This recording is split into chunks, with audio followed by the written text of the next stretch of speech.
Hey everyone, I want to tell you a little bit about this new podcast that I've been listening to. It's called That Aged Well. And if you're into nostalgia and you're into Gen X stuff, I highly recommend this podcast. Hosted by comedians and pop culture superfans Paul and Erica, the show revisits 80s and 90s movies and TV shows with hilarious unfiltered commentary and the kind of honest reflection that sneaks up on you right between the laughs. Paul and Erica have covered movies like Batman and Robin, Wizard of Oz, All About Eve. They just did Boogie Nights, and let me tell you guys, that didn't age too well.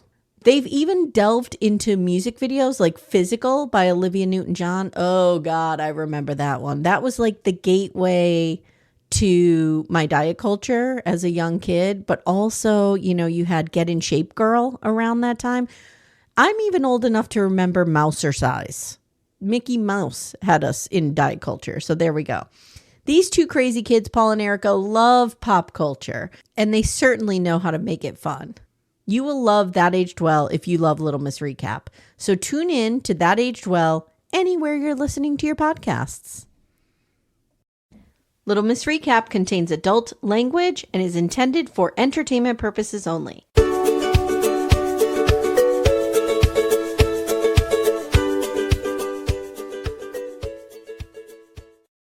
Hi, everyone. Welcome to Little Miss Recap. My name's Amy. Hi, I'm Amanda. Good morning, Amanda. Good morning, Amy. We have less of a mother god situation from my lamp today. I keep thank trying to move it to figure out what's causing it. I don't know. Listen, I have a bone to pick with you, Missy, right here on my list. Are you kidding me? What's the problem? What did I do wrong? You have abandoned our Match Factory team and we are struggling. Oh, is there a noticeable difference with my absence? Yes. Guys, if you don't know what Match Factory is and you're a lady of a certain age, even if you're, I don't know, anybody of a certain age. What are you doing with your life? You need to get on Match Factory. Amanda has recently quit for reasons that, you know, are perfectly justifiable. Right. The fact that I was struggling to pay my rent because of Match Factory. Not really, but I was spending way too much money. But we have noticed. I even was chatting with our team. I'm like, boy, we really miss Amanda. Wow, she brought a lot to the situation. Yeah. I'm not winning those sweet challenges anymore. Oh, because I don't have like the cards to give to people and the lives to give to people. Okay, the cards I hate. Oh, I enjoy the cards. Here's why I hate the cards. Let me explain. I hate the cards because, like, okay, let's take the rocket ship challenge, for example. You go up a level, you win something. Now you're just winning cards. Right. And they don't mean anything. Whereas before you would win little tools. That's true. But once you win a bunch, once you get the set of cards, then you get a bunch but of I shit. have them all. It's like McDonald's Monopoly. Oh, I you have get all the ones, but the big one. But the big one. But the big, so like the 10 Big Macs. Yes. Yeah. So I'm just winning these cards. They mean nothing to me. And I could be winning hourglasses or freeze gun blasters. I can't believe we're talking about Wednesday. What has happened to my life? Wednesday, I go into our bedroom and Todd's playing Match Factory. And I was like, I can't believe you would just do that in front of me. Were you like, give that to me? Let me see that in my sobriety. and I jokingly, I said, that's a joke, obviously. I said, actually, it's been 2 weeks and I miss it because I did enjoy it. But I've noticed I was spending way too much money because it was too easy. Can you give yourself a budget? So here's what happens. I tried to do a mental budget and one Lumi gummy and that mental budget flew right out the window. So here's what I realized was happening with me. Okay. I'm nickel and diming it, right? Like, oh, I need 100 coins. So $2. So what I decided to do is at the beginning of the month, when I need it, the first time I need it, I just get like the $20 package. Right. And that's it. Do you know what I mean? Yes. It lasts me like a good amount of time. I tried that approach. Okay. Yeah. Yeah. It was a problem. So it's okay. All right. Hey, we're going to respect that, but just know your team is suffering. Okay, you've left us in the ditch. What do they call those in World War I? Trench warfare. You left us in the trench. And I'm sorry. And you've run away. I'm sorry, Team BDF. I didn't mean to. I never knew how important oh God, this is the story of my life. I never knew how important I was to somebody until I was gone from their life. Well, and I think there's some other slackers on our team that need to step it up. Let's go, people. We need those ball rewards. You know who is the clutch player on our team? Rocky. Rocky was always Rocky's good. Rocky's always at the top of the list. I don't know what Rocky does in their spare time at all. Yeah. Other than play Match Factory. I'm like, can I look it up and shame Rocky on air right now? No, I can't. I can't pull up the leaderboard. But just know that I'm watching BDFs, okay? Okay. I'm watching. Sorry. Okay, do you have any other bones to pick with me? No, that's it. I want to talk about Timothy Busfield, but I don't know if we'll have time, so maybe we'll save that for tough. Oh, Lord. Okay. It's bad. It's real bad. All right, let's do it now. We'll give it a couple minutes. Okay. I was listening to a bunch of podcasts about this. Oh, okay. This goes back decades. Yeah, you sent that Washington Post list of all this stuff, and I was reading that to Todd, and he was like, fuck. Yeah, this is not good. No. I don't know if you're Melissa Gilbert, what do you do? She seems to be standing by her man right now. People are like, oh, she bought okay, first of all, trigger warning, guys, we're going to talk about child sexual assault. Yeah. The way he so casually in his video is like, I didn't touch those little boys. Can we not call them little boys? Ooh, that's gross. Just call them children, men. Well, they're not men. They're not men. They're 11-year-olds. Let's just call them children, because the phrase little boys coming out of his mouth, that always feels very like weird, predatory. Because we're looking for little boys. Yeah. Ooh. Second of all, they're like, oh, Melissa Gilbert, half pint, bought them Christmas gifts. I firmly believe she could have zero idea what's going on. I've seen this happen to people in my community. Yeah. They have no idea what is going on. Just because she is married to this man doesn't mean. However, this is a horse of a different color because we have this history. Previous allegations. Yeah. Todd had a friend who, one morning just sitting there drinking her coffee, and like the FBI basically breaks down her door, storms in her house. Yeah. And it turns out her husband was up to horrific shenanigans. And she probably had zero idea. Zero clue. She had no idea this was happening. So this absolutely does happen to people, that absolutely. Their spouse is doing something horrific. And I have sexually, such empathy for those people. Criminally. Yep. Whatever-y. Yep. And they just don't know. So, but the fact that he has all these previous allegations has me side-eyeing her. Me too. Because that's not good. It's not good. If this was the only thing, pretty recently, they're each other's third marriages. I forgot, because I'd looked that up. I forgot she'd been married to Barry Bostwick. Yeah, that's who she has her kids with, right? Yeah. Okay, so they got married in 2013. A lot of these allegations happened before that. Okay. But God damn it, can these men not fuck up some of my favorite shows? I know. I don't even West know. Wing and 30-something. What is going to happen to my life if Melissa Gilbert is taken out here? I know. Of the beloved zeitgeist. I know. Do you know who else got Me Too'd yesterday? Who? Or came out that it got Me Too'd? Toby? Julio Iglesias. What? I called my mother this morning on a different matter, and I forgot to bring this up with her. I'm going to have to call her and see how she's doing, because email her, please. I'll do an email text. That might help. That might soften the blow. Yeah, then I was telling Todd last night, I'm like, yeah, my mom took me to see Julio Iglesias with Willie Nelson. He goes, why did you go to a concert with Willie Nelson? And I'm like, he wasn't my companion. Willie Nelson and Julio Iglesias were the performers. I feel like that is a weird duo. Do you remember they did To All the Girls I Loved Before? They did that duet thing. Okay. Yeah. Back this is deep mid-80s. Yeah. You might have been a little too young for it to cross your radar. Oh God, I loved Willie Nelson when I was a little kid. My uncle, who I worshipped, was a guitar player, and he was in a band called Double Trouble. Okay. That sounds like one of the bands that auditioned for Pam and Roy's wedding. Yeah. Double Trouble. And they used to do all the Willie Nelson covers and stuff. And I would just sit at his knee and watch and listen and let it all soak in and over me. And yeah. That led to a conversation of, I think Willie Nelson is a national treasure. He's a good kind of stoner. I agree. just living his life, making music, giving money to good organizations. I said, he's not at the national treasure level of, say, Dolly Parton, but he's up there. And then Todd goes, what will we do if we find out something terrible about Dolly Parton? I'm like, we won't. We won't. I said, and if we do, I'm done. I'm done. I don't know what that means, but I'm done. I can't anymore.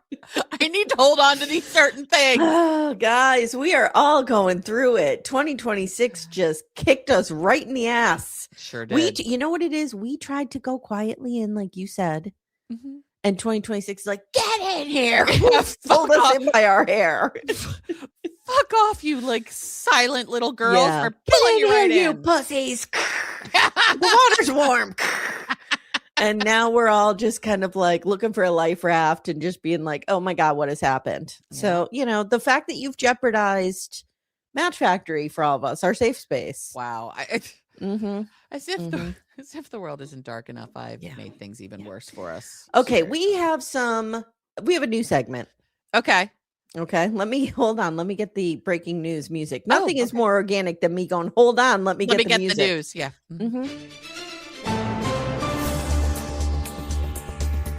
Great news. I like the little. Me too. So I had to let that play. Okay. So this is called hot goss. Hot goss.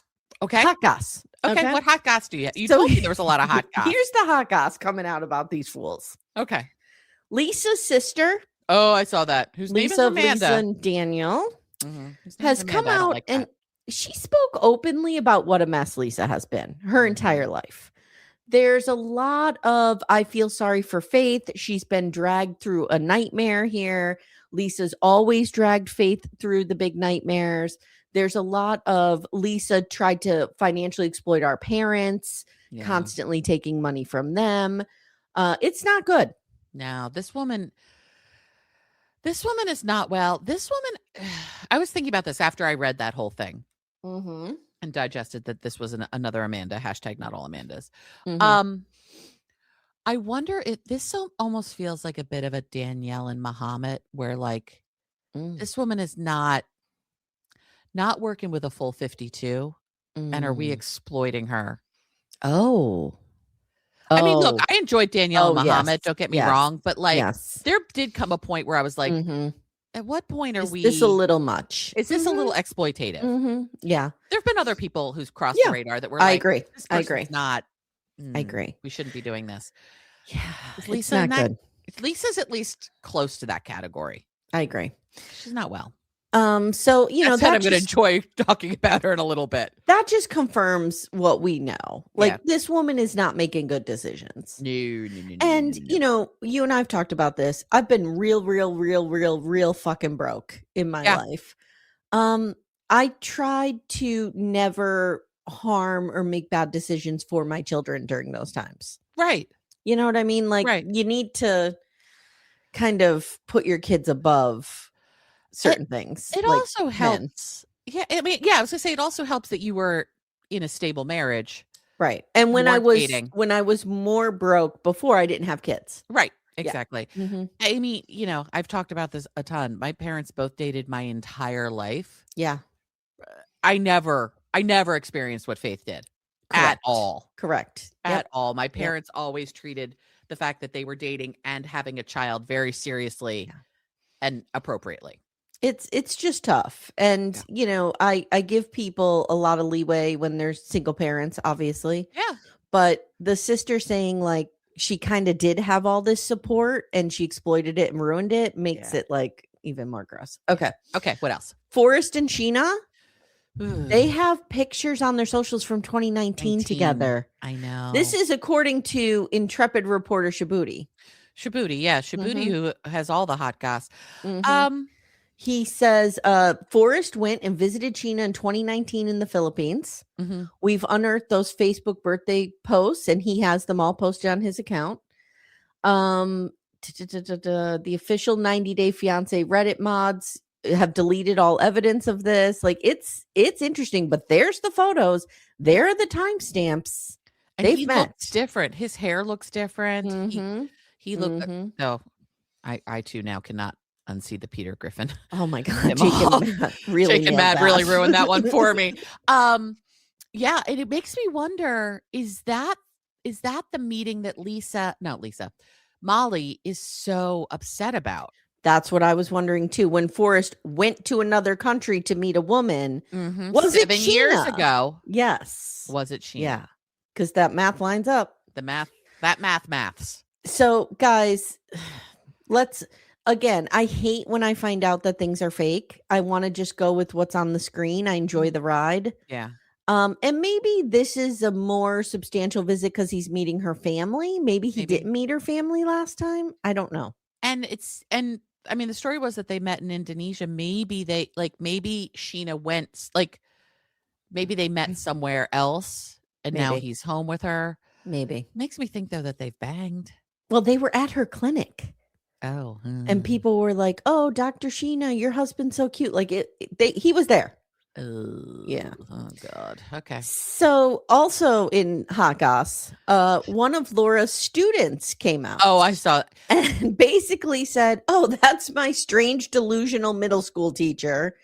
Looks like crazy still crazying." And that Laura shamed this girl for being overweight. Okay, did you listen to her video? I watched the video. This to me, and I'm not, look, I had a horrible middle school. And I'm kind of in agreement. Go ahead. But this feels like a woman who hasn't gotten over middle school yet. Yes. And I've had teachers, and I've talked about this. Yeah. I had teachers who weight shamed me in front of the class, told me literally I'm too fat to wear the leggings I had on. Yeah. Asked me if I was hungry in front of the, and those things are seared in my memory. Yes. If I saw that dickbag teacher on a reality show, I might take to the socials and be like, "Hey guys, this person's a complete asshole, and here's what you need to know." But, it's also, I don't know, I'm also, as being a teacher, I know there are some students who just hate me. Right. And would probably misconstrue anything I tried to say or did, or you know what I mean? So it's like right now we have one student. Let's see if more come out. But I do agree with her on the delusional part. Yeah, she is Delulu. But there was just something about her affect and her telling of the story. I was like, oh, you need a therapist. Yeah. If you're still this upset about your middle school teacher. Well, if a teacher fat shames you, you don't forget it. Oh, I know. Oh, Mr. Harishni. Trust me, I know. But yeah. So we got our eye on her. Let's put that situation pending. Okay. All right. Finally, in Hot Goss. Yeah. Is Hot Goss working for you? Do you feel I'm enjoying Hot Goss. Okay. Yes, it's working. All right. Next in Hot Goss, is Stig the artist a Libra? Because I spot that scale of justice tattoo on his neck. Spotting it. Okay, maybe. So I think he may be a Libra, and if so, that explains why he's such a lover. Yes, of course. We haven't seen him cry yet, though. We haven't seen him cry yet, but it's coming. Guys, this morning I made Becca and Amy cry, and I'm like, oh, my two crybaby Libras. Guys, I'm here to tell you right now, this October, I've talked about it before, we're having a BDF meetup in Central Park to commemorate John Lennon's birthday on October 9th. It's turning into what I'm calling LibraCon. Oh, okay.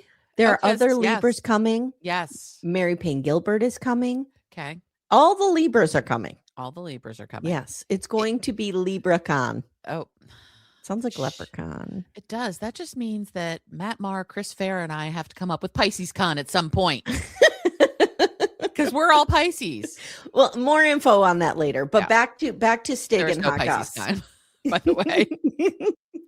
Back to Stig, the artist in the Hot Goss. Aviva's 100% pregnant, right? Yeah, I really think she is. Her face. She's wearing the same top in various colors, which is a dead giveaway for maternity top. Which is why you're like, I found the top that works, that kind of hides this the best. Yes, I had 17 of them. Yep. Yeah, and also, her face has changed in a way that I have noticed others of my friends' faces change when they get pregnant. It's not even so much that your face gets fatter. It's like your face changes composition in There's a way. a look of terror on your face that doesn't Well, there's leave that for too. like 20 years. There's that too. But yeah, no, like I had a girlfriend who, like the moment she got pregnant, her face just, even before she started showing, like her face was like, what? Yeah. It's like, oh, she's pregnant. She's You pregnant. can tell by the Aviva's face. pregnant. I I'm think saying she's it pregnant now. too. I also think that Anna Lynn might be pregnant. For her sake, I hope not. I hope not. So that concludes Hot Goss, guys. Let me know if this is working and I'll do it again. How you feel about this segment? Hot Goss. Yeah, I like it. I'm here for it. Let me know. And I like this format of me finding out and surprising you with it. Yes. Some of the things I knew and some of them I didn't. And that's okay. Yeah. So guys, let us know if Hot Goss works. Okay. Are you ready, Amanda? I'm ready. So we've not talked about our order here. I have the bulk of this episode. Yeah. Well, this is 90 Day Fiance Before the 90 Days, season 8, episode 7, Brace for Impact. Mm-hmm. So why don't we decide who we want? Season 7, episode 8, Brace for Impact. No, it's season 8 of Before the 90, isn't it? I think it's season 7. Whatever it is. It's this week's episode. Hold on. Hold, please. Let me look on my Trello board. It is season 8, episode 7. Okay. Toe is season 7. Then I flipped. Toe is season 7. Okay. Fine. This is fine. All right. Everything's fine. So I think we end with Lisa and Daniel always. Always. Before the introduction of Lisa and Daniel, we always ended with Sheena and Forrest. Now that Lisa and Daniel have taken the spot. So why don't we start with Rick and Trisha? Okay. This fucking guy. This guy is disgusting. Okay, so I wrote here. Okay. And I wrote this when the episode opened before it was revealed. I wrote, I guarantee this guy has been sex touristing all over the world and blames it on money when it doesn't work out. All Americans want our money. Everyone else wants our money. It would be like me being a trash human and then saying, well, obviously he thought I was too fat to be in a relationship with me. Right. And never addressing the deeper problem that I'm a trash human. Trash human being. Yeah. In a couple of episodes ago. So I never see the Morta Loves. Yeah. They only show up on like I don't know how to get to them, but people do. I don't either. And people report back. And apparently on one of the Morta Loves, we met the ex-wife. Okay. The one that he brought on the initial K1. Okay. And she basically read him for filth of like, oh, you're importing another wife? Okay. There you go. So it's what you need to know. It's what you need to know. So again, Rick 52 from California, Trisha 25 from Madagascar. These two crazy kids, or as I'm calling them, Predator and Child, are on their way after a night of packing. Which actually I think means they had a lot of makeup sex after the fight about the ex. Okay. And Trisha's like, I love makeup sex. Here for the makeup sex. Okay. I like makeup sex. Makeup sex. I haven't had it in about 15 years. Yeah. Okay. We don't have a lot of makeup sex because we don't actually have a lot of fights. Right. You have to. Occasionally we've joked like, let's create a fight so we can have makeup sex after our fight. Yeah. Why not? And she knows that they still have trust issues, but they are off on a romantic trip to a place called Nazai Bay. This place is amazing. Amy, when we've been creating a whole long world tour of places. Maybe we should have a BDF meetup there. Let's have a BDF meetup in Madagascar. I understand it's going to be challenging for folks to get to, but I think it's worth it based on what we're seeing here. Yes, I agree. And it's apparently the place to go for romance, and it is stunning. So I said, if he were not a disgusting human being, this would be delightful. But I hate disgusting. this guy. There's something triggering the fuck out of me with this guy. Every time he shows up, I'm like, I feel a little like uncomfortable in my tummy and my arid desert. And we've seen, actually, I think it shuts down, like it closes in on itself. We've seen sex tourists before. Yeah. This guy has Brian vibes. Brian in the wheelchair. Remember him? Yes. That's the vibe I is get a from very him. And it's similar vibe. Gross. Yeah. It's gross. It's a very that guy similar- was gross. Yeah. The reason Brian was worse is because he had his disability to use as a manipulation tactic. He weaponized it. At least Rick doesn't have that, but it's gross. Okay. So she hints as they're driving by this mall that he should buy her something. And that sets us off. He calls her bougie with expensive taste. I'm like, oh, this is disgusting. Yep, because this hits on his little baby boo-boo insecurity. Right, that he's a poor. Mm-hmm, and he can't buy his women gifts, and that's why every woman leaves him, because he can't buy her a Louis Vuitton bag. Yeah, that's what he tells himself at night when he's self-soothing like a little baby. That's what he tells himself. They just don't love me because I don't have money. I'm pretty sure Trisha was just like, maybe I can get like a cute bikini. Yeah. She's done nothing wrong here. No, she's done nothing wrong. And he's like, I ain't nobody's sugar daddy. It's gross.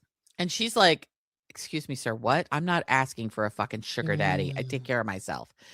And she's like, I have my own money. I don't understand where this is even coming from. And she's like, why does he always assume the worst? And she's really hurt by it. Well, because Trisha, he's not a healthy, whole person. And he has to have some kind of reason in the universe why that none people of don't love him. Stay with him. Yep. And they get to this hotel. It's gorgeous. And he says he had something romantic set up, but she doesn't really care. Like, he's got some flowers and shit on the bed. And she's just so like grossed out by the whole sugar baby situation, which I would be too. This guy sucks. And he asks what they are here to do. And she says, like, your attitude and your answer in the car really hurt me. Like, what are you talking about? And he's like, well, you brought up me buying you things. And he says, you didn't say I was a sugar daddy, but you were acting like a sugar baby. No, she wasn't. No, she wasn't. This is not like Jasmine. This is not. I was going to go Jasmine. I was going to go Anfisa. There's a lot of sugar babies we have seen. Either farmed from a sugar baby site, a la Jasmine, or who knows what, a la and Anfisa. This is, and he's doing the Gino playbook. Yes. Right? Like, I'm going to support you. I want you to be able to depend on me financially, but only around these very tight parameters that I set. Right. If you step outside of that, then you're using me. You're using me. Right. Exactly. It's gross. And these women are supposed to just know where that line is. It's weird and gross. It is really gross. Little Miss Recap will return in a moment. For ad-free episodes, visit littlemissrecap.com/support. And he says, you didn't say I was a sugar daddy, but you're acting like it. And she's like, look, I asked for like little things. And he says, I will get you what you need, but not what you want. Okay. Actually, I mean, I do say that to my children. I was just going to say, Todd and I had a very similar conversation because we're really trying to get the kid to get a job and all of that. And my parents said it to me all the time. You will have everything you need and some of what you want. Right. But what starts to happen is what my kids do. Is I need this. When I buy them a used MacBook for Christmas, they're like, well, this is something we need. So what about a want? I want a want. Right off. Okay? Oh, yeah. Oh, yeah. Yeah. Exactly. Yep. Yeah. No, my parents were very much, you get everything you need and some of what you want. Yeah. And if it's big stuff, like when I did a school trip to Italy, my parents were like, we will match you dollar for dollar if you want to go on this. But we're not just handing you, A, they couldn't afford to. Well, and B, we're not just handing you everything you want. But the fact that you and I immediately went to conversations we have with teenagers tells us everything about this dynamic. Absolutely. Absolutely. And she's like, fine, keep your money. I don't need your money. I think she's living a pretty good life, Rick. She's doing okay. Where is he from?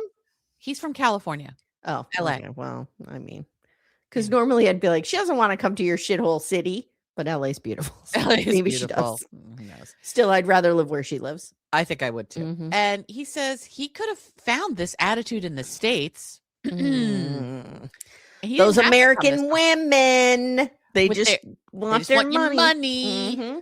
And their freedom and their, independence, but they want to take everything from you. And if you're not rich, it's the same thing Javon said. If you don't have a 6-pack, 6 figures, and 6-stitch dick, no one wants you.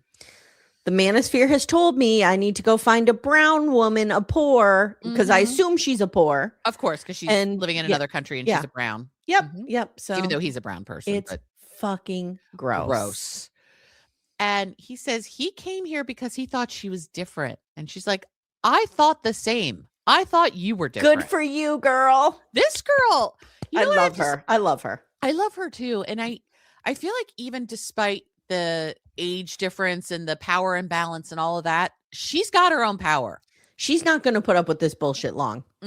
She's not. And I don't want them to be together. And she's like, I didn't expect this. I'm not with him for money. I love him. And I don't understand where any of this is coming from. And he asks what she was expecting from him. And she's like, I know what he does. Like, I know he's not a super rich man. And he just keeps asking you, what were you expecting? What were you expecting? And she says in a talking head, like, this isn't going good. This is not a good start to this romantic trip. I honestly think she was just like, you're here. Right. We're meeting for the first time. Like, why don't you spoil me a little bit? Get me a gift. Get me like, I just think it was like it didn't mean much. She was just kind of like playful. And he turns it into something. Exactly. You know how we can protect precious women from sex predators like this? How? Sex tourists. I'm sorry. He's not predator. Sex tourists. Yeah. He might be a predator, but he's only, at this point, we know him only to be a sex tourist. Why don't we ask Donald J. Trump to start putting tariffs on sex tourists? On brides being imported for these gross sex tourists. Well, we did just get a list of countries where we're not letting people come in from. So who knows? Maybe that's what we're doing. Okay. I don't know. Okay. Regardless, I'm just saying I would like to see this guy have to pay $200,000 to get her over to bring here, her and then here. The money secretly goes to her. Exactly. Yes. There we go. Yes. It's a siphoning. It's a siphoning to the I clearly know party. Nothing about economics. I don't either. I barely can balance a checkbook. What are we talking about? That involves math. Yeah. And like the old lady I am, what is right next to my desk? A calculator. I pull this bad boy out all the fucking time. I don't blame you. I love an old school calculator. Oh, yeah. Yeah. And I also have a tracking sheet at work to manage my team's capacity. I have a little cheat sheet of like 0.1 means 4 hours. 0.1. Like, I can't do the math. No, I agree. So he asks, what about loving him just for him? Where did that go? And she's like, I never said I didn't love you. And I'm like, this guy's got a lot of problems. So now we're going to go on this boat ride to this other island in this resort area. He said last night was rough. He thought it was bold of her to ask for stuff because he is not here for that. Wow. But they agreed to disagree and decided to basically fuck it out versus resolving their issues.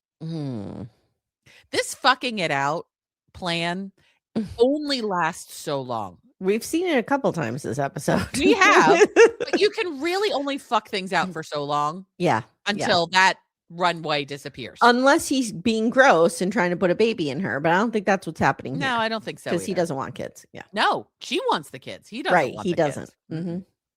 So he's still worried about, can he fulfill her needs?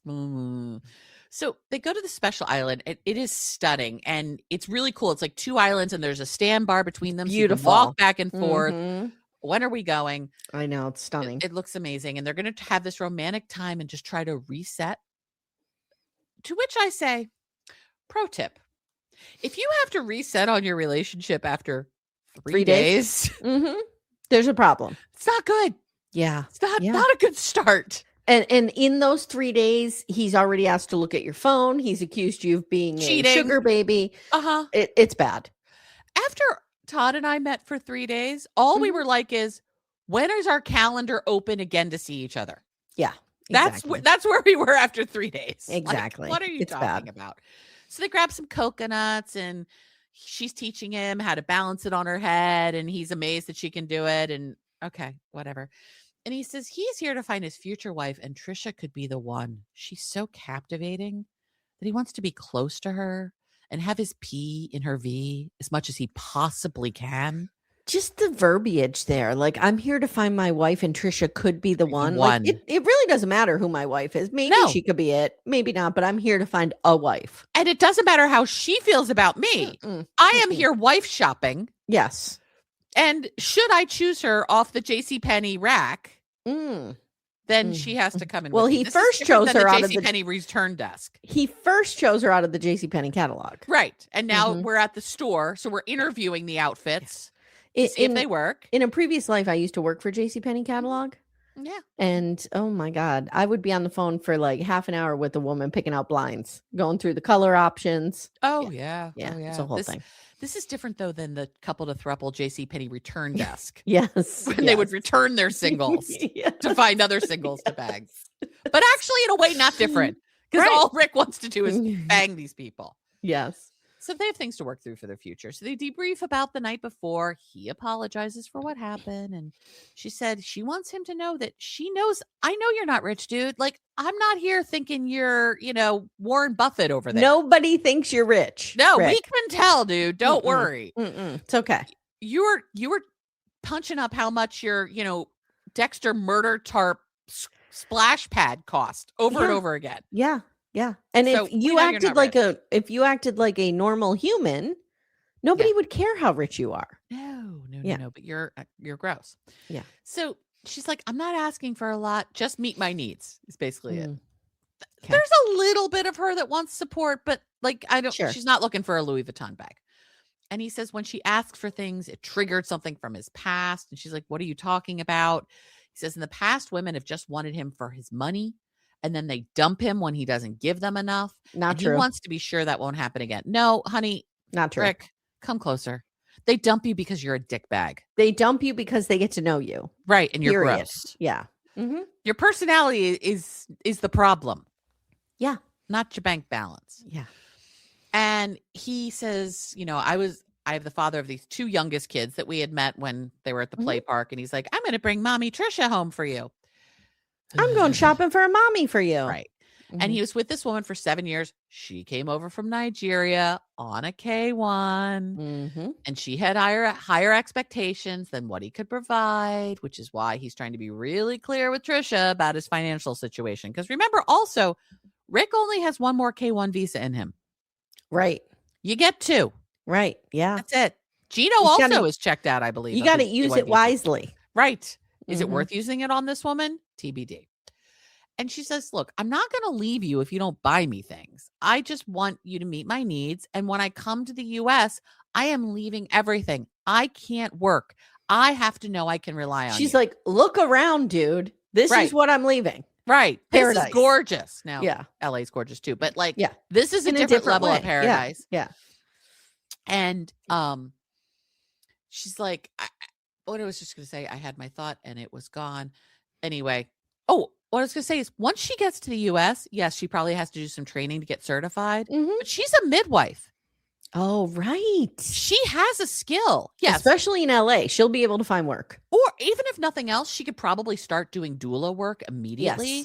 Yes. While she's getting her midwifery certifications in the US. Again, midwifery, Love one of my favorite that words. Word. Love it. But yeah, she's got a real skill. Like she doesn't need him to support her forever. Nope. And he said, I may not be able to give her everything like her ex, but she'll have everything she needs. And she's like, look, my ex did give me a lot of shit, but he was terrible to me. Yeah. And that matters more to me than money. Right. And she's like, because, there is the assumption that women only care about money here, too. Women be shopping. Yeah. Women be shopping, Pastor Cal. Yeah. That's the one part of Pastor Cal leaving MAFS I'm going to miss. No more women be shopping. But we'll still talk about women be shopping. And she said being with him is different. And Rick is much better than her ex was. And he needs to believe that. And he asks if he's enough. And she reassures him again. And he says it means a lot to him. And she wants this relationship to work. He agrees. They decide to go play in the water. And in a talking head, he says he feels better knowing that he is enough for her because of his insecurities. And he thinks that causes him to maybe make mistakes in relationships. He really wants this to work, but he really is going to need to tell her about the dicking down of his ex in Colombia that happened during the 5 days of ghosting, which wasn't ghosting at all. And he's like, we're in a good place now, but it feels real fragile because, again, the dicking down in Colombia. Yeah. And that's where we leave them. Okay. So let's do Aviva and Stig to Artist. Stig to Artist. There's not a lot here. Oh, there is a lot here. He is hot.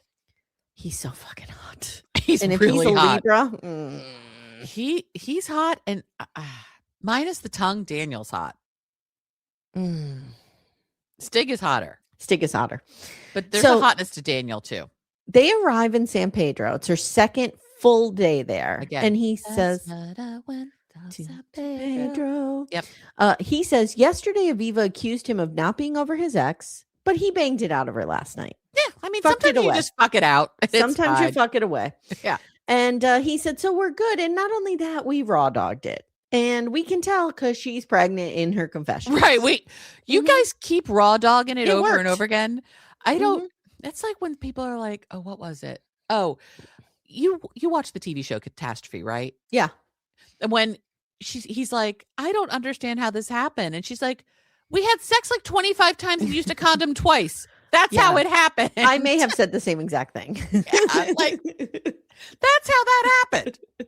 We're not dumb. She asks him not to sing Vicky at his show because it's about another girl. And we get an Aunt Spring flashback with that ponytail. And when is I can't Aunt wait Spring for her landing to come. in Belize? I need her to make contact. Now with remember, Belize. guys, Aunt Spring warned her that Vicky was at the show. And he left with her. So he says, look, basically Vicky was a lonely married woman who I was bartending and hitting on and comforting. I don't know what's going on here. He's trying to sell it like it's a composite of women, but also like, I don't know what's happening. He's trying to sell it like Tom Cruise in Cocktail of like, I just have to flirt with these girls. Oh my God. Part of the job. Stop, because he was so hot in that movie. It brings okay, I'm sorry. No, moving on. Yeah. Okay, back to Stig to Artist. Okay, sorry. Right. So he says, but I don't talk to her anymore. And he says, I don't know who the fuck this Aunt Spring is. Is she in the Secret Service? How does she know so much about me? What is going on? Right. He says, I did not go home with her. And Belize, I don't know if you know this, real into fake news. Yeah. Real fake news. Okay. I've always known that Belize is the fake news capital fake news. Capital of the US of the world. I mean, I always thought it was kind of that like North Korean, like government controlled media. No, it's Belize. It's and Belize. The fake news is all about who Stig to Artist is banging. So he says Vicky is one of his biggest songs. He has to sing it. And he's kind of resentful that she's asking him not to. And he says to the camera, all my exes go down this path. I get them. They're cool girls. They're like, I'm fine with it. I'm not going to be jealous and da da da da da. And, you know, then I start singing love songs about breeding other women and suddenly they're upset. I don't know what's happening. This would be like before Barry Manilow came out of the closet, which we all knew he was gay anyway, but before he officially came out of the closet and he pretended to have girlfriends. If that girlfriend had been like, you can't sing Mandy anymore. What are you talking about? Yeah. You can't not sing Mandy. I know. He better sing it. He always sings Mandy. At one point, they're walking down the street and he's like, look at us. It's Main Street. I'm holding your hand. No one can question my love for you. Like, I'm doing you a favor. I'm being out with you in public. Right. Girl. You have no reason to question. And he does say, like, it's performing. It's a performance. And I don't disagree with that. Okay, I have a story about this. Here, we'll pin it and then I want to hear your story. But, like, let's say Vicky was written about a specific woman and they were in love and all this. And if that's his biggest hit, sorry, girl. He's singing it. Barry Manilow is singing Mandy forever. Stig to Artist may need to sing Vicky forever. I don't know what to tell you. Sucks. Now, your story.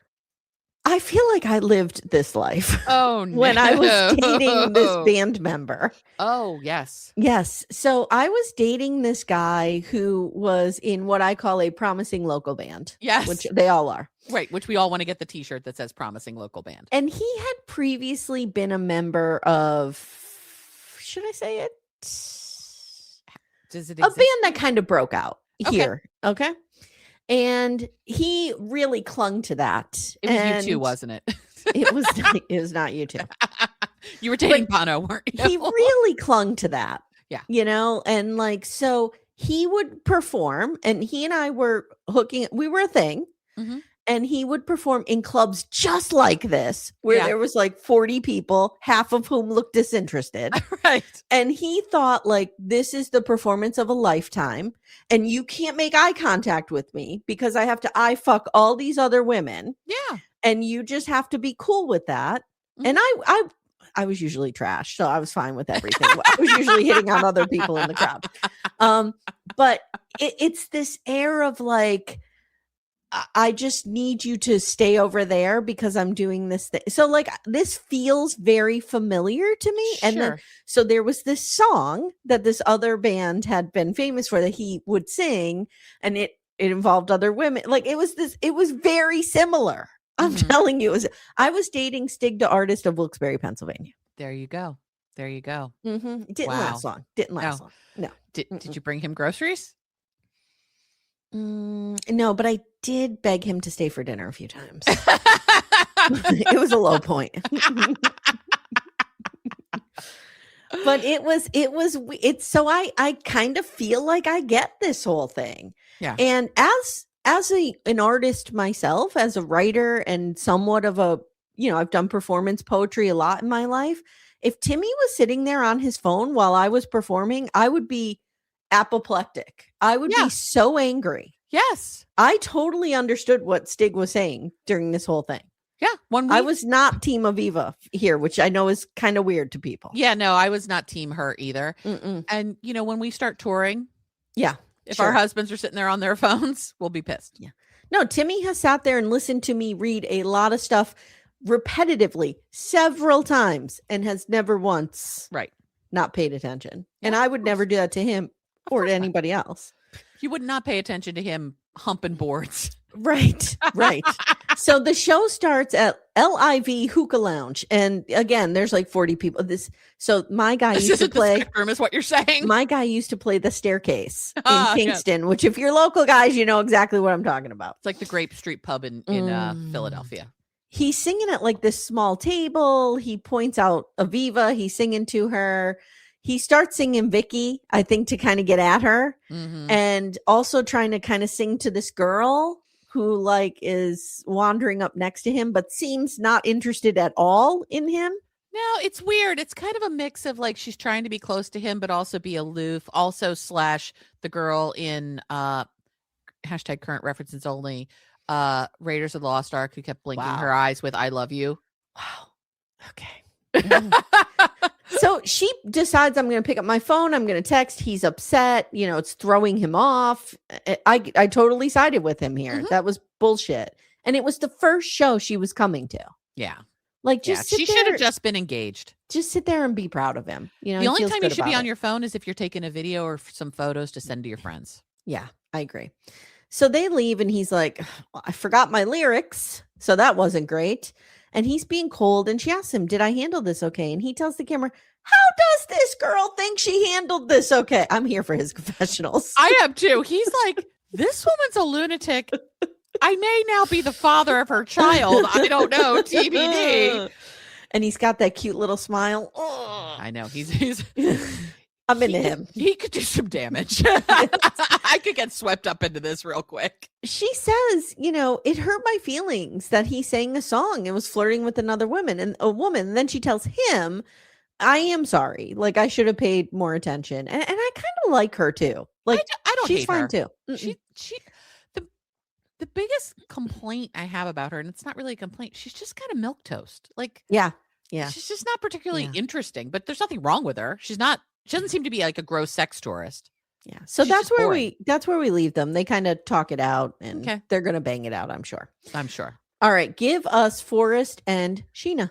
Oh, Lord. Okay. So we're now on the trike portion of the planes, trains, and automobiles journey to Sheena's home. And he's like, it's like being in a sardine can. And he's like, I like being close to her, but not this close. And look, you're a larger woman. I'm a larger woman. I too have been stuck in these seats where I'm like, it's tough. Sitting sideways to try to fit in. Yeah. Not good. And the closer they're getting to his house, the more the more nervous he's getting. And she says for 7 years, her family has been like a specter. And they abuse her financially. So he's really nervous about all this. And he's panicking about being asked about his career, his finances, and he's worried about getting their blessing because he didn't even know he needed a blessing till about 20 minutes ago. He just thought he could pick her out and take her to America or something. Her parents greet them at this stunning property. It kind of reminds me of what Madeline and Luke want to build. Yes. It's beautiful. It sort of feels like a very much more lower key White Lotus kind of property where like there's all this like huts. Oh, I was going with Falcon Crest, but Falcon Crest too. Yes. It's like when you see Graceland and you're like, oh, it's a bi-level. Right. Yeah, it's a split level that anybody could live in. No, it's like Falcon Crest when you do like the soar in over the pools and stuff. Yeah, it's very much like that. Yeah. And her parents greet them. We meet Steve, the dad. Well, his family. So we meet Steve, the dad, and Katrina, her sister.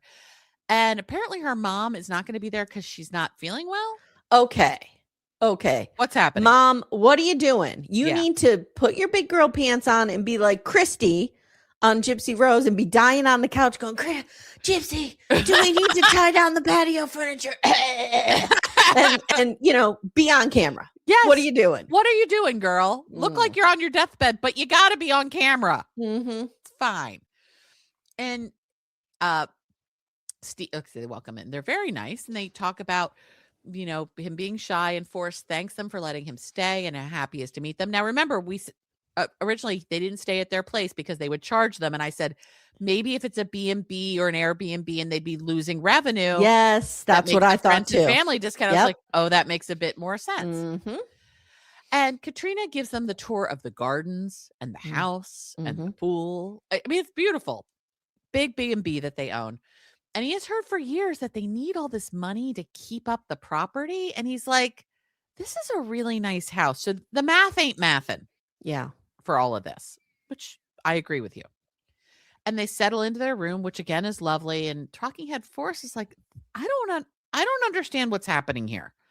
It's difficult to understand. The only thing I was thinking is because the dad mentions later, like, we've needed repairs, and maybe COVID hit the hospitality industry terribly. Yeah. So maybe they went through a couple of years where there was no income. And maybe there's a lot of overhead with the building. And some big weather event that really fucked up the property. Like we don't I'm not keeping up on tsunamis and things that come through the Philippines. Yeah. So maybe they got affected by something like that too. Who knows? And he says to Sheena, like, this was worth the trip. Her dad seems awesome. And she's like, yeah, they're really great people, which please don't say that in front of Molly because she'll lose her goddamn mind. So he's going to freshen up. And the producer asks Sheena if she knew Forrest would be surprised at her home. And she's like, yeah, I'm not surprised that he was surprised because kind of I sold him something different than what he walked into. And Sheena says there are things she hasn't been honest about and what she's worried about what everyone might say, and everything really might fall apart tonight. So I'm like, more on that. What's going to fall apart on that, tonight? please? Yes. I'm just looking, by the way, I want to look up like major typhoons. Yeah, in the typhoon. Philippines. That was the word I was looking for. Yeah. Yeah. There's a ton of them that happened since like 2020. So, Okay. Yeah. Yeah. Maybe that impacted their property. Who knows? Yep. So now it's time for the dinner showdown. Dun, dun, dun. This spread looks amazing. We've got chicken, great. we've got pork, we've got squid, Fresh a lot of fruits. fruit. Looks amazing. And Forrest says in the US, the oldest gets served first. And so her dad goes, well, in the Philippines, the biggest gets served first. Actually, Forrest, the guest gets served first. Yeah. In at least in my family, it was always the guests get served first and the cook gets served last. Well, this is how Molly gets served first all the time. In that their makes home. sense. That totally makes sense. And he says he's shocked, but the fact that these aren't like evil, terrible troll people who are trying to eat their faces because of what he's heard for these last 7 years. And he knows he needs the blessing from them, and that's what matters. And so Katrina asks him about the travel, and he's like, yeah, it was long, but I got to see my Sheen for the first time. Sure, Jan. Katrina asks him also what he was expecting when he got there, and he says, he totally hems and haws. Yeah, He doesn't he's struggling. know what to say. And he's like, my mom thought I was walking into a scam. Dun, dun, dun. Forrest, this is where some of your neurodivergence is not going to serve you well. We need to be a bit more, I'll say, on the AMSK. Yes. Conversation K. Conversation K. Thank you. I couldn't get that one out. And do you remember when you were a kid and you were like, people will never understand when I use pig Latin? I made full languages up in school. It's crazy. And her dad says, there are scammers everywhere. And your mom is going to meet us tomorrow and she'll see we're all good people. Dad took this well. He did. Yeah. He did. Dad seems very sweet. Dad seems very sweet. And Forrest asked how they felt when they heard he was there. And her sister thought, finally, because it's been so damn long. Yeah. or has it, that they didn't know if they'd ever even get to meet this guy. I mean, assuming the 2019 thing didn't happen. Let's pretend. Or that he didn't meet the parents. Mm-hmm.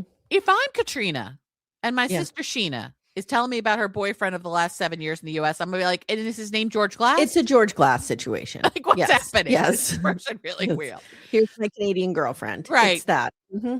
And he says, you know, it was just really about the finances. Like, I don't make a lot of money. It was hard for me to come here. And Sheena tells him to eat. Basically, she's trying to change the subject off the fact that Forrest is broke.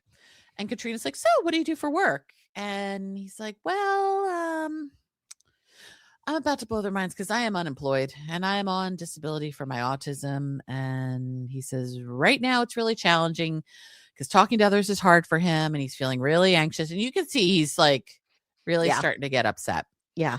And Katrina asks if it's enough to cover his expenses. And he says he does, but it really isn't enough to support a family. But I'm going to get a full-time job.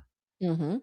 And he wants them to give them the blessing because he wants to give Sheena everything. People say that he did get a full-time job as a pharmacy tech after this filming. That is the word on the street. Yeah. And her dad says it's important that you have funds because how you have to support yourself and you can't really do that without a job. Like they're being very chill about this. They're very sweet. And he says he will work full-time and take care of Sheena, to which I'm like, well, why haven't you been doing that? But okay. I think Molly is the reason. I think because Molly infantilizes him. And we had a lot of conversations on a Patreon and in Backdoor Friends about our assumptions last week of like, why doesn't he seems like he can work? And a lot of people rightfully said just because it appears he can doesn't mean he actually can. It's sweet of you to join in this, but it was my bad take. I apologize. I should not have just blanketly said this guy can work. I don't know the nuances and intricacies of his neurodivergence. Right. Exactly. But I do think a huge part of it is Molly's infantilization. And that's kind of what that's what I was basing it on. I think Molly has convinced him. Yes. That it's a big, scary world out there for him. Yeah. He needs to stay in her bosom and at all times. Yeah. Little Miss Recap will return in a moment. For ad-free episodes, visit littlemissrecap.com/support. And her dad says he prefers his daughters to be with someone capable of caring for them. Plus, they're going to need some money from Sheena to support the family.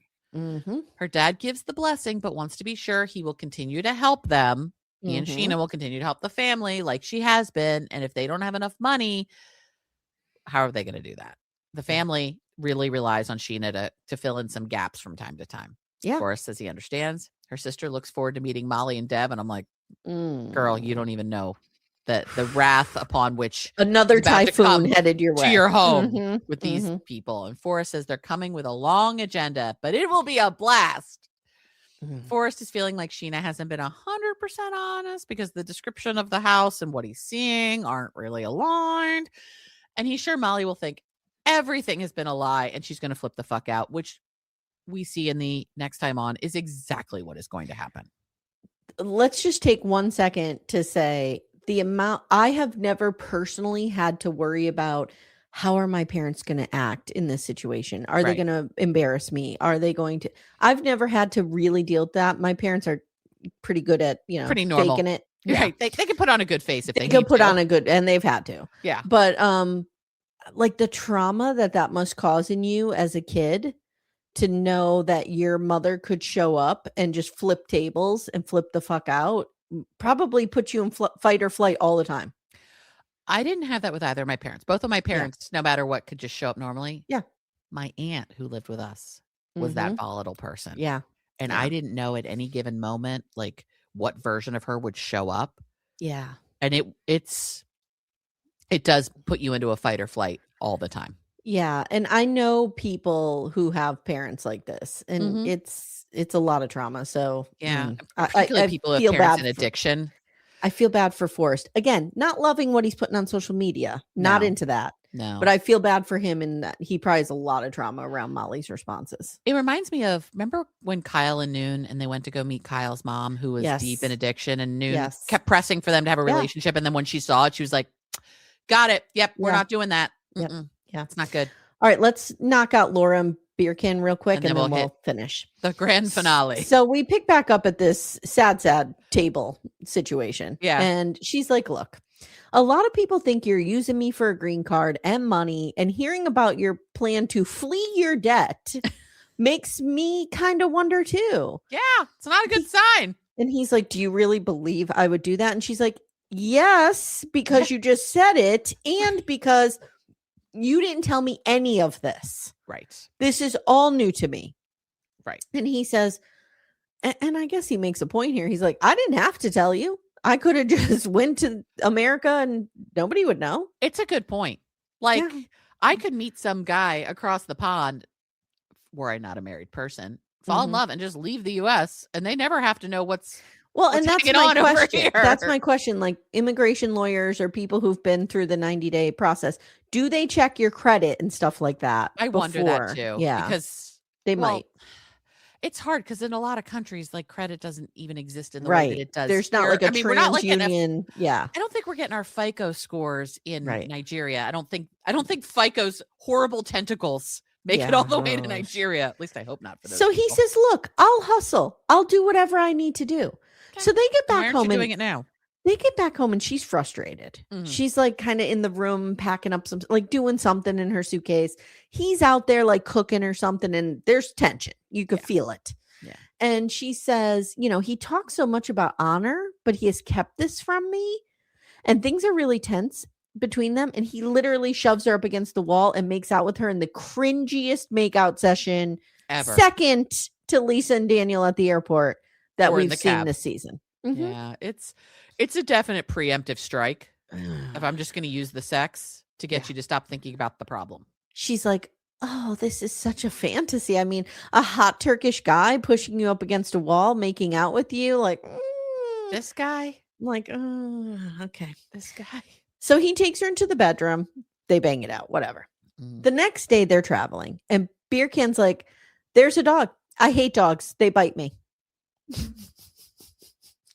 She tells the camera, yeah, he's probably using me. But you know what? Are those red flags red, or pink? Can they just be like a deep pink? Maybe a salmon, maybe a blush or a coral, Laura, what are they? Laura, honey, I feel you and I know you. You don't know me, but I know you because I am you in some ways. These flags are blood red, dripping with red. What are you talking about, girl? So he's taking her to this really cool village where they make the evil eye beads. Yes. This was and they real go like cool. Glass blowing. Yes. Kind of this was I'm here really for this. Cool. And he explains that the evil eye actually protects you from jealousy and bad vibes. So it's a good thing. And he says, in Turkey, most people believe this superstition, but not me. I'm into reality. Okay. He says, I thought Laura would like this, so I brought her here, whatever. I would like that. I would love it. Now they talk about his family, and he's like, well, my parents are not so happy because I'm with you. And she's like, Jesus Christ, dude, this is another surprise. Right. Like, I had no idea that your family didn't like me. Right. And she wants to know if she can meet them. And he says, well, for me, my friends are my family.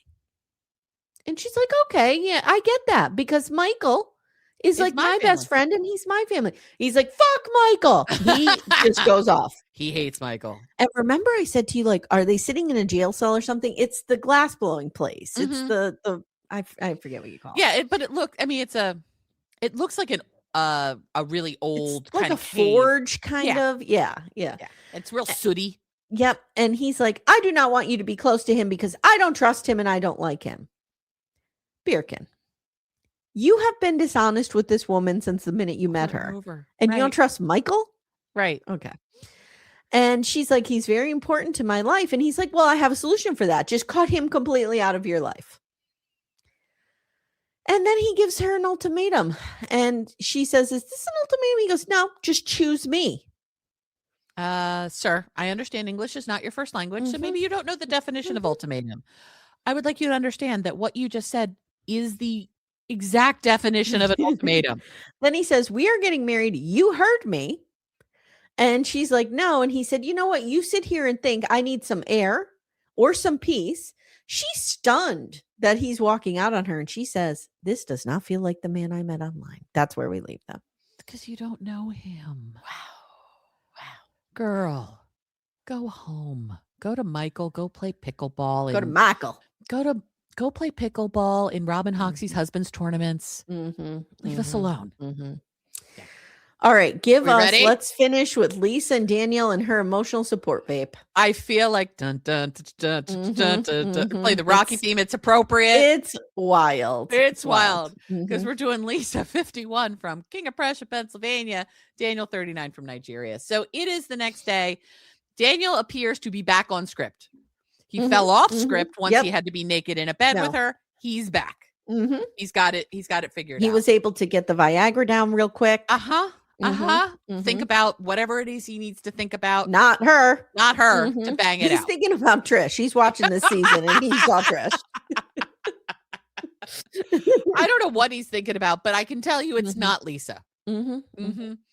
And she tells him he has the nicest ass she has ever seen, to which I want to say, girl, I'm going to need you to go watch Heated Rivalry because you want to see the two of the nicest asses you have ever seen. Don't watch Sister Wives with David Woolley. No. Heated Rivalry is where you will see possibly two of the best asses I have ever seen. And don't watch Lamb Man with Billy Bob Thornton in a size 6 women's jeans. To which you guys sent me the photo I showed Todd. Todd says, this is the only man in the world who has a less of an ass than I do. So he nicest ass, and instead of his dimples being her favorite, now his belly button is. He does have a real hot looking chest. I'll give him that. He's a good looking guy. Okay, I'm there. And she says she feels like this is a roller coaster. They're engaged and she didn't sleep because she just stared at him because he's so hot. And everything she dreamed about, but without boobs. Which reminds me of when my friend Julie realized she was a lesbian because she had sex with someone and thought, wow, this would be so much better if they had boobs. There you go. That's how it happens. It happens. Oh, Lord. And she says that they have to talk about last night. She was upset because the banging didn't go good. So there was banging. Yes. She said it was uncomfortable because he didn't finish and he wasn't totally hard. He was pushing rope. Yeah, he was doing the best he could with what he got, and it wasn't good. And she's like, I was so excited. And then she talks about her. I can't. Please skip it. Let's just get to they bang this morning, and it was great. I can't. Cannot. Maybe she needs the Dexter murder tarp that Rick brought. Not interested. I have to say, though, this woman is 51 years old. If you're able to still do this, girl, good on you. Good for you. Good for you. You're not on you're not on the HRT journey that some of us are on. I'm just good for you, girl. That. And she's like, what if he's not into me? He doesn't. At home, he doesn't drink 2 cups of my coffee. Like, what if he's not into me? And he's like, I was stressed. And she's like, it was awkward because it had been so long since I'd been intimate with a dude in particular, 21 years. Because I've been banging chicks since then. And she doesn't even know how to talk about it. And in Talking Head, he's like, he keeps using the stress excuse in the first time, which could be real. Could be real if he wasn't clearly revolted by her.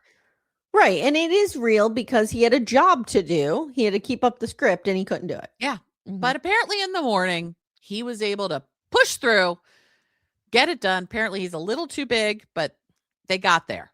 Okay, fine. We don't need, please skip. Please go forward. 30-second ahead. 30-second ahead. 30-second ahead. So we do some I love yous. And now that they've banged, she's even more worried about her 20 gabillion secrets that she's going to have to share with him. Because she is all in, and it's going to be a real problem if he can't handle her past and the 20 gabillion secrets. So Daniel says such a gentleman and treats her like a queen. Sure. And they're going to go to the market for the usual American hits Africa Fear Factor Market Edition. Yes. This really has just become a trope. We just need Joe Rogan to pop out with the microphone. Right. We just take Americans to markets and freak them the fuck out. Joe Rogan used to host Fear Factor, guys. I'm not a fan of Joe Rogan as a podcaster. I had to remember that because he used to host Fear Factor. That's how he came to us. Yes. Via Fear Factor. And she's like, this is way different than the farmer's market she's gone to. And given we've probably gone to the same farmer's markets, Lisa, you are correct. And she's amazed at everything you can buy, including live poultry. I was waiting for Renee and Chidi to pop in. She had a Renee vibe here because she was like, I love these chickens and like picking them up and shit. Right. And I can't eat them, but I'm going to eat them anyway. So she makes friends with the chicken. And I've never had a chicken. I've never touched a chicken. I've seen them wandering around a yard. Okay. Yeah. The way they're holding this chicken by its wings looked really uncomfortable for it.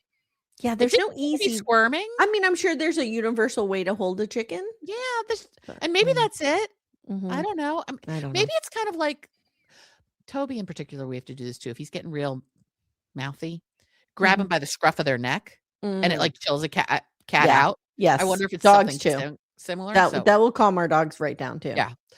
And so Daniel is shocked that she just wouldn't kill the chicken. She's like, "Look, I had them as pets, and I've had chickens."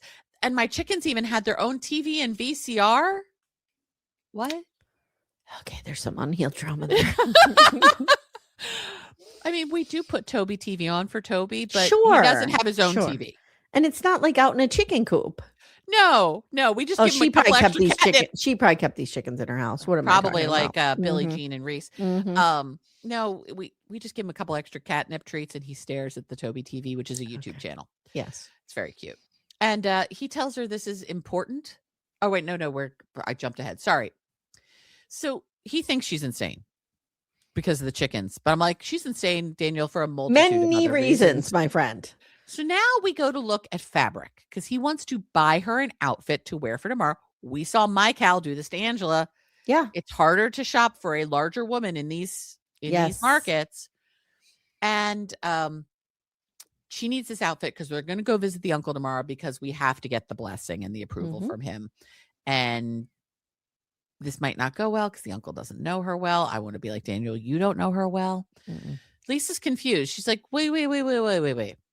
Last night at the airport with the singers and the dancers and the drums and the flowers and the proposal and your uncle was there. That wasn't his approval? And he's like, oh, no, we need more of an official approval. I understand where she's coming from, though. Yeah, I'd be confused too. Yeah. I'd be like, wait, he just literally helped you propose to me. I took that as the blessing. Yeah, exactly. Yeah. And Daniel says, like, look, he hasn't given us the blessing to marry. And he tells her that this is important. And usually it comes from the parents, but Daniel's father is not well. So the uncle's kind of stepping in. And she's like, look, I thought this was all said and done. And he's like, no, in Nigeria, we propose and then we get the blessing. And Lisa's like, in America, we get the blessing, then we propose. And so she's feeling really blindsided by this. So they're outfitting her in this beautiful, oh God, I love these fabrics so much. They're beautiful. So beautiful. And she's so confused. They're putting this like head dress thing on her that's fabric, but it sounds very crinkly. Yeah. I wasn't real sure what was happening there, what kind of fabric this was, but she's rolling with it. And now some woman is wrapping her and the head, and she's like, I almost feel like I'm being punked right now. Like, what is happening here? This is the one time with Lisa, I was like, I too, girl, would be like, what is happening right now? She's confused. She has no idea how she's going to be able to put this outfit back on herself, which, again, I would feel the same way. Like, please. Because he's not going to help her. No, and please hand me whatever this headdress thing you just built exactly as it is so I can just plop it back on my head. Plop it right on. Yep. Because I wouldn't know how to make that. And she's like, I just don't want to look stupid in front of the uncle. To which I want to say, you're going to look stupid regardless, but not because of this outfit.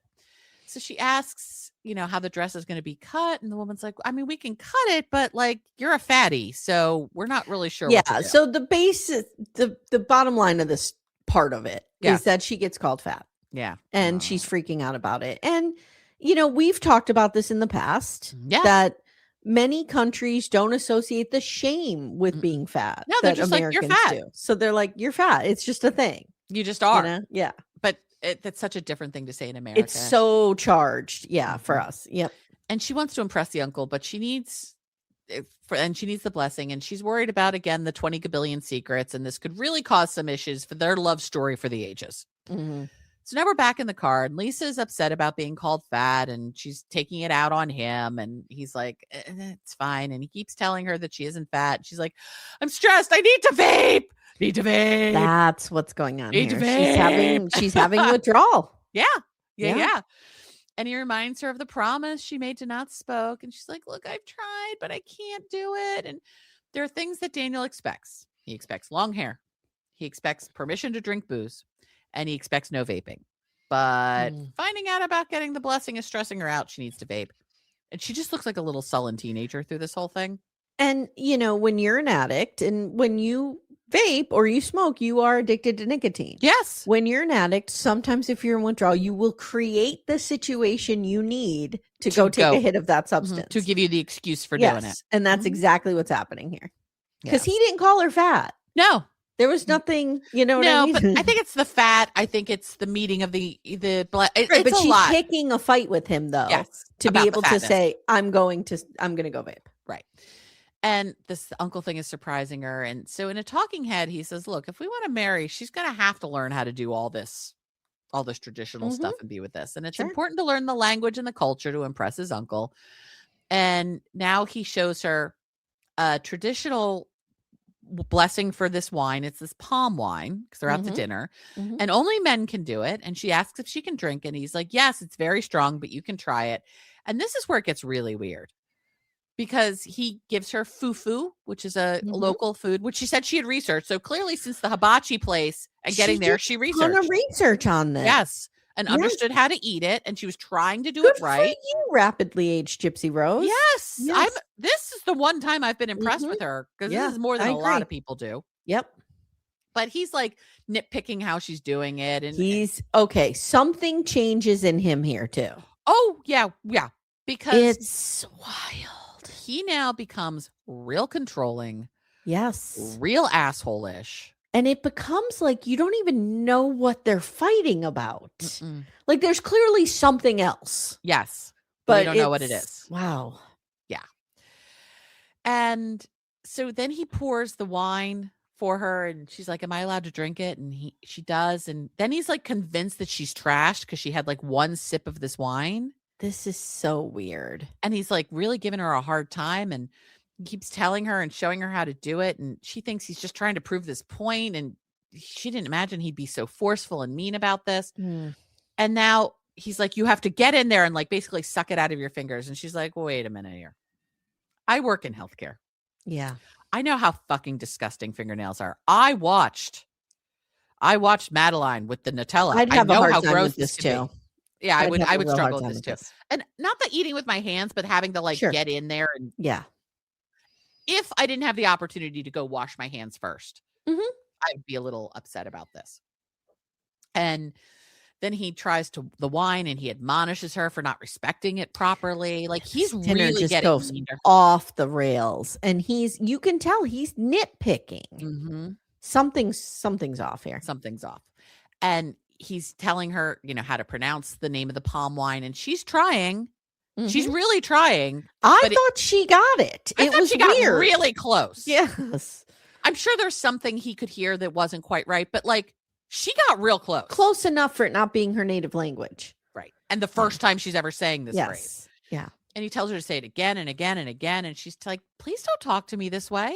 Like, and then he's telling her to relax and she's yelling at her. It was getting weird. It was really ratcheting up. And I don't know if it's because she yelled at him in the car and said she wanted to vape.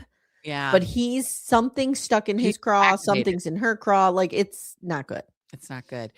And now he's thinking she's drunk. And she's like, look, I'm not drunk. I had a sip of wine. Yeah, that was weird. About? And she gets that he's pressing her to do things properly, but he's also being rude and yelling at her. And she's like, I don't know what he wants me to do. Now he makes her walk in the middle of the restaurant to make sure she's not drunk. She had 1 or 2 sips of this wine. Now, was she drinking before and we didn't see it? I don't know. Maybe it's a cultural thing that women don't drink a lot, or I don't know. But like, I mean, I've been around some drunk people and I've been drunk, and this woman was not drunk. That. No, at all. That's why I'm wondering if we didn't see, maybe she was drinking somewhere beforehand that we didn't see. I don't know. It doesn't make sense. Weird. And she like walks out of the restaurant because she needs to go vape. Well, he's like, let me watch you walk. She's like, watch me walk away, right out of here. Yeah. So he finds her in the parking lot. She is pissed and she is vaping. And I have a picture of it. It's amazing. She is deep in her vape. And she asks, like, why were you talking to me that way? And he put his hand on her face like this. And he said, after 2 sips, you were falling asleep. No, she wasn't. I didn't see that. I did not see that. And he's like, look, even a sip of this can really fuck you up. And she's what is he doing? Is he trying to it feels like a control thing. Reputation on TV or something? Like, no, it feels like a control thing. Like he's trying to tell her how she's feeling and what she's doing. Well, he needs to scoot on over to 90 Day the other way and take some gaslighting lessons from AI John Tesh. Oh yeah, we'll get there down tomorrow. Yes. Y'all will hear that. And so, she yells at him about giving her a hard time about pronouncing things. She's like, I don't want you to raise your voice at me. And this is not good. And he keeps calling her his queen. Like, that's not how you treat a queen. No. And she doesn't want his arm around her and she's upset. And this is their first full day. And this is a whole other side of him that's giving off green or red flags. And he says he's nervous about meeting the uncle tomorrow. And he goes, you're a Christian, right? And she goes, yes, I'm a Christian. He's like, you need to stop vaping. And she's like, okay, well, just don't bring it up to your parents that I vape. Right. We don't have to. We don't have to talk about the vaping. Yeah. Yep. We don't actually have to talk about anything we don't want to. And he says, well, you have to tell the truth, even when it's hard in my family. And she's like, without this blessing, does that mean we won't get married? And he's like, yeah. And she says, he told her that he is a man who makes his own decisions. And he says, I am a grown man, but I come from somewhere and I have to honor that. He says, the vaping is the biggest concern. And I'm like, dude, if you only knew. You have no idea. She's still married. She's still married and has been fucking women for 21 years. Yeah. Yeah. And scamming people. And scamming money to you. Never mind this. We don't, as the show goes, we don't even know about the scamming. But the lesbian problem is going to come about and we're going to have to deal with it. And she says in a talking head, the vape's real small compared to all the other things that are going to come out. And he's terrified that what if he can't forgive her for the things or she's terrified, what if he can't forgive her for the things she's done? And will he have to tell his whole family about the married lesbian stuff? And I don't want to lose him over, these 20 billion lies. Okay. Well, we did it. We did it. Next time on. Hour and 20 minutes. We did it. Well, we did have hot goss. We had hot goss. Hot goss is going to take up time. And you had to admonish me about Match Factory. We had an agenda before we got to the agenda. Okay, Amanda. Next time on, Rick and Trisha go to see some lemurs. Which Very is awesome. cute. Here for that. And they talk about having kids. She wants her own. He says he wants a stepmommy for his kids. Quote, my kids would love if I could bring a stepmommy home. Not you. Not a loving person. I just wrote this. Stepmommy. Sounds so creepy coming out of his mouth. Annalyn wants to see if Jovan, who we are now calling broke down Terrence Howard. I see that. Yeah. Very broke down. Very broke down. She wants to see his phone right now. And she wants to see if he kept his promise of ceasing communication with the other female. And he refuses. Laura meets Birkan's friends who have yet another secret for her that we don't know about yet. He can't keep hiding this from her. What's this? Molly arrives at Sheena's and acts exactly how you would expect. Yep. And Lisa meets the uncle who asks if she practices lesbianism. Again, just get me to the scene where she's being forced to take money out of an ATM, which I don't know why. But I want to know how we get there. I need to see I don't think we're far from it. I think we're getting close. All right, guys. This has been your 90 day. Let me give you a quick what's coming up. Yes. So if you don't know, we are covering Suddenly Amish. Becca and I are covering that. That is going to be on the $8 tier of our Patreon, Supercast, Apple subscriptions, along with your sister wives. And coming next week, The Vow. Dun, dun, dun. Very excited. Amanda and I are doing The Vow, breaking down that cult. It's so much fun. You'll have your 90-day toe tomorrow. Do me a favor if you can, guys. Go on over to Murder She Watched free feed and listen to Kidnapped, Elizabeth Smart. I can't that wait drops to hear that. on Wednesday. It's the day that the doc drops. So I really want to try to give it a little bit of movement. And then the trash finale of Landman comes Thursday. Suddenly Amish comes Wednesday. Real Talk Friday, and then The Traders is back on Saturday. Loving The Traders. Yes. We're Loving really it. enjoying it. It's great. We've only watched the first of the most recent drops. We need to finish that tonight. I loved these last 2 episodes because you're really getting into the, as Sean Connery says, the strategery of it. Yes, absolutely. Mm-hmm. Yeah.